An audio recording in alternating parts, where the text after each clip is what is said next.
नमस्कार। आज हम एक बहुत ही दिलचस्प विषय पर बात कर रहे हैं, आत्मविश्वास कैसे बढ़ाएं। हाँ। हमारे पास कुछ स्रोत हैं जो बताते हैं कि ये कोई जन्म से मिली चीज नहीं है, इसे सीखा जा सकता है, इसे विकसित किया जा सकता है। हाँ, तो आज हम ऐसे 3 तरीकों पर ध्यान देंगे जो इन स्रोतों से पता चलते हैं, और ये तरीके ऐसे हैं जिन्हें फौरन अपनाया जा सकता है। सही कहा, ये एक तरह का आप कह सकते हैं मानसिक और शारीरिक कौशल है। और स्रोत बताते हैं कि कुछ छोटे छोटे बदलाव करके भी कोई भी अपने कॉन्फिडेंस लेवल में फर्क महसूस कर सकता है। अच्छा। तो चलिए इन तरीकों को एक एक करके समझते हैं। हाँ। पहला वाला क्या है? हाँ, पहला तरीका तो सीधा हमारे शरीर से जुड़ा है, मतलब हमारी बॉडी लैंग्वेज।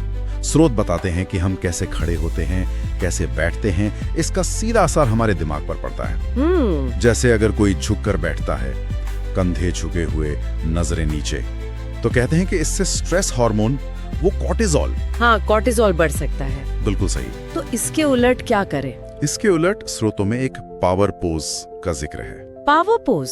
हाँ, मतलब सीधा तनकर खड़ा होना, कंधे थोड़े पीछे की तरफ और ठोड़ी हल्की सी ऊपर। अच्छा। सिर्फ 2 मिनट। स्रोत कहते हैं कि सिर्फ 2 मिनट इस मुद्रा में रहने से भी दिमाग को एक तरह से ताकत और नियंत्रण का सिग्नल मिलता है। सिर्फ 2 मिनट, ये तो काफी आसान लगता है। हाँ, और दिलचस्प बात यह है कि एक स्रोत ये भी कहता है कि हल्की सी मुस्कान भी, चाहे वो असली ना हो, बनावटी ही क्यों ना हो, वो भी दिमाग को थोड़ा पॉजिटिव महसूस करा सकती है। अरे वाह! तो मतलब अगर कोई इंटरव्यू है या कोई प्रेजेंटेशन देनी है, तो उससे पहले बस 2 मिनट सीधे खड़े हो जाए, थोड़ी मुस्कान, और आप ज्यादा कॉन्फिडेंट महसूस कर सकते हैं। बिल्कुल, ये एक तरह का, जैसा आपने कहा, बायो हैक जैसा है, शरीर के जरिए मन को बदलना। ये तो हुई पहली बात। अब दूसरा तरीका, वो हमारे विचारों से जुड़ा है शायद। हाँ बिल्कुल, दूसरा तरीका है हम खुद से कैसे बात करते हैं, मतलब हमारी अंदरूनी बातचीत या सेल्फ टॉक। स्रोत इस बात पर बहुत जोर देते हैं कि हम लोग अक्सर खुद के सबसे बड़े आलोचक होते हैं। हाँ, ये बात तो सही है, दूसरों से ज्यादा खुद को ही कोसते हैं। मैं ये नहीं कर सकती, मुझ में ये कमी है, ऐसी बातें। और यही नेगेटिव सेल्फ टॉक है जो आत्मविश्वास को कम करता है। तो स्रोत सलाह देते हैं कि इन विचारों को पहचानें और बदलें। बदलें कैसे? मतलब क्या सोचना चाहिए? जैसे अगर मन में आता है मैं ये नहीं कर सकता, तो उसे बदलकर सोचें, ये मेरे लिए नया है पर मैं कोशिश करूंगा और सीखूंगा। या मैं काफी अच्छा नहीं हूं की जगह, हाँ, उसकी जगह सोचें, मैंने पहले भी मुश्किलों का सामना किया है, मैं इसे भी संभाल लूंगा। मतलब खुद को हौसला देना, डांटना नहीं। ये एक तरह से खुद का दोस्त बनना हुआ। बिल्कुल, ये सकारात्मक बातचीत आत्मसम्मान बढ़ाती है और डर को कम करती है, जिससे आत्मविश्वास अपने आप बढ़ने लगता है। लेकिन ये आदत बदलना मुश्किल नहीं होगा? नेगेटिव सोचना तो कई बार अपने आप होता रहता है। हाँ, मुश्किल तो है। स्रोत भी मानते हैं कि ये अभ्यास की बात है, रातों रात नहीं होता, लगातार कोशिश करनी पड़ती है। जब भी खुद को नेगेटिव बोलते पकड़ें तो रुके और उसे बदले। धीरे धीरे ये नई सोच आदत बन जाती है। सही।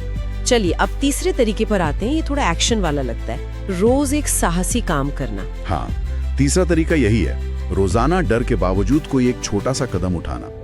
स्रोत इसकी तुलना मांसपेशी बनाने से करते हैं। जैसे जिम में वजन उठाते हैं तो मसल्स बनती हैं, वैसे ही डर का सामना करने से हिम्मत बढ़ती है। अच्छा, पर यहाँ साहसी काम से मतलब क्या है?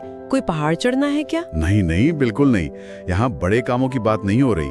स्रोत बहुत छोटे रोजमर्रा के उदाहरण देते हैं। जैसे मान लीजिए आप किसी मीटिंग में अक्सर चुप रहते हैं, तो एक दिन हिम्मत करके अपनी राय रख देना, भले ही आवाज थोड़ी कांप जाए। या किसी अजनबी से दुकान पे या कहीं और छोटी सी बातचीत शुरू कर देना। या फिर कोई सपना है जिसे पूरा करने से डर लगता है, तो उसकी तरफ एक बहुत ही छोटा सा कदम बढ़ाना। ओके, मतलब अपने कंफर्ट जोन से जरा सा बाहर निकलना। बिल्कुल।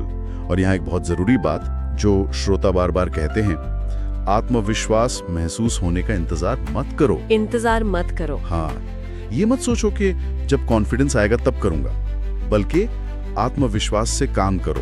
ऐसे बर्ताव करो जैसे तुम कॉन्फिडेंट हो, और फिर वो भावना, वो एहसास खुद ब खुद आने लगेगा। एक्शन पहले, फीलिंग बाद में। ये तो काफी शक्तिशाली विचार है। एक्शन पहले, फीलिंग बाद में। हाँ। तो संक्षेप में कहें तो ये 3 तरीके हुए। अपनी शारीरिक मुद्रा ठीक रखना, यानी पावर पोज। हाँ। खुद से सकारात्मक और सहायक तरीके से बात करना। बिल्कुल। और रोजाना जानबूझकर कोई एक छोटा सा काम करना जिससे थोड़ा डर लगता हो। सही। ये तीनों ही तरीके इस बात पे जोर देते हैं कि शुरुआत छोटे बदलाव से होती है। ये कोई बहुत बड़ी मुश्किल चीजें नहीं है। इन्हें रोजमर्रा के अभ्यास के लिए उपकरणों की तरह देखना चाहिए। जैसे आप रोज ब्रश करते हैं, वैसे ही इनकी प्रैक्टिस करें। और लगातार करने से फर्क दिखेगा। यकीनन, लगातार इस्तेमाल से धीरे धीरे आत्मविश्वास बढ़ता है और फिर वो आपकी पर्सनालिटी का हिस्सा बन जाता है। बहुत खूब। ये तीनों तरीके सुनने में काफी प्रैक्टिकल और करने लायक लग रहे हैं। हाँ बिल्कुल। और अंत में सोचने के लिए एक बात जो इन स्रोतों को पढ़ते हुए मेरे मन में आई। बताइए। अगर ये इतने छोटे जानबूझकर किए गए प्रयास हमारे महसूस करने के तरीके पर, हमारे आत्मविश्वास पर इतना गहरा असर डाल सकते हैं, तो जरा सोचिए हमारे अंदर और कितनी क्षमताएं छिपी हो सकती हैं, कितनी संभावनाएं हैं जिन्हें हम शायद अभी तक पहचान ही नहीं पाए।